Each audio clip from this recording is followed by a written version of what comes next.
What kind of things do I measure with a measuring spoon? Cheyenne? Tracy Staley uses inquiry to try out teaching strategies and gain an understanding of how these strategies play out in her classroom. She teaches 5th grade science in a Title I school where about 75% of the students are on subsidized lunch. Discouraged by her students' performance on standardized reading and science tests, Tracy wondered, what is the relationship between students' participation in station activity and their science learning? Well, my curriculum focus is science and writing, and every year I was becoming more and more discouraged by our FCAT scores. So I started thinking about what's going on. Why are there this many students who are not performing well on these assessments? And so that led to my first inquiry, which was trying to see if extra small group hands-on activities would help students understand content a little bit more. On the diagram, draw an X in 3 places where evaporation might be taking place. And at the end of that inquiry, I found that that extra small group was very beneficial to my students. What we're going to see in here, if your prediction is correct, what do you think, Tony? This year, what I have tried to do is building on the small groups, also incorporating some reading strategies and having rotations in the classroom. And typically, rotations and stations are things that are done in the primary years. And the research that I've done has shown how positive it is in the primary years. So my thinking was, well, if it works so well with the little guys, maybe I can tweak it and make it work with the bigger kids. So my inquiry was inspired by basically 2 things.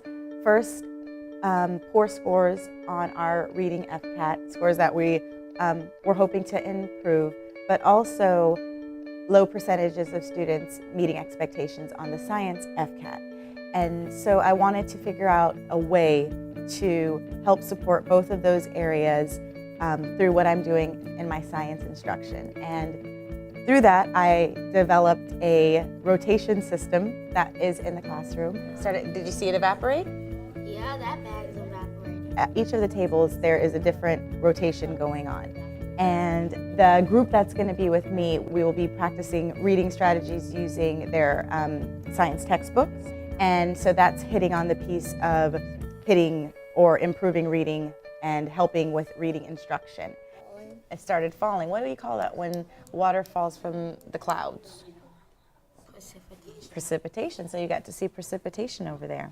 As far as giving extra support to the sciences, because we're reading from the science textbook, the lesson that goes along with the workshop that we're currently doing in science, they're getting that additional teacher support in a very small setting so that we can talk about it and I can figure out, do you really know what you're talking about? Or when everybody else is raising your hand, are you trying to slip into the cracks? At the science station, they're going to be working with a model of the water cycle and putting in different elements to see different phases of the water cycle. And I'm really excited about one part of it where they're going to put some warm water in a closed container and actually get to see the condensation occur. And for most kids, that condensation stage of the water cycle is very difficult for them to understand because they can't touch it, they can't see it. So I'm excited to see how that's going to work for them. With the vocabulary center, they're going to be taking their vocabulary words, defining them, illustrating them, and then playing like a memory game with a partner. In the literacy center, they're going to be reading an article about the water cycle and how that has affected Florida over time. And then in the writing center, they're going to be writing a story from the perspective of a drop of water and talking about their journey from the clouds to the ocean to all of the phases of the water cycle. As Tracy implemented her strategy with her 5th graders, she collected and analyzed data about the learning that occurred at each station. She also used the data to assess the overall impact of the station activity. With this knowledge, Tracy could make adjustments to her stations based on what she was learning through carefully analyzing her students' work and behavior at the stations, as well as their performance on tests and other assessment measures. At each station, there is some kind of accountability measure that the students have to do, whether it's journaling in their science diary, filling out I created a form for the literacy circles to make sure that they're going through each of the parts and doing the jobs that they need to be doing. So a lot of my assessment has been on the artifacts that they are presenting to me, whether or not they're doing what they should be doing first, but then if they seem to be showing growth or learning. I've also done a comparison as far as test scores when we do rotations compared to not doing the stations at all.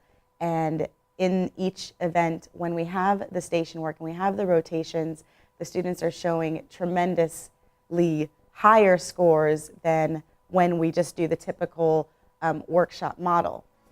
Tracy won the Teacher of the Year award in her large school district and became a finalist for Teacher of the Year in her state. She attributes her success, to a large extent, to the process of inquiry. Having inquiry as a tool to help me assess different strategies that I want to implement in the classroom has been so powerful. And doing the research, trying things out, failing sometimes, and learning from every bit of it, whether I succeed or I fail, it's all a learning experience. I also think that inquiry really ups the professionalism of teaching. There's a lot of people who don't really see teaching as a professional type profession.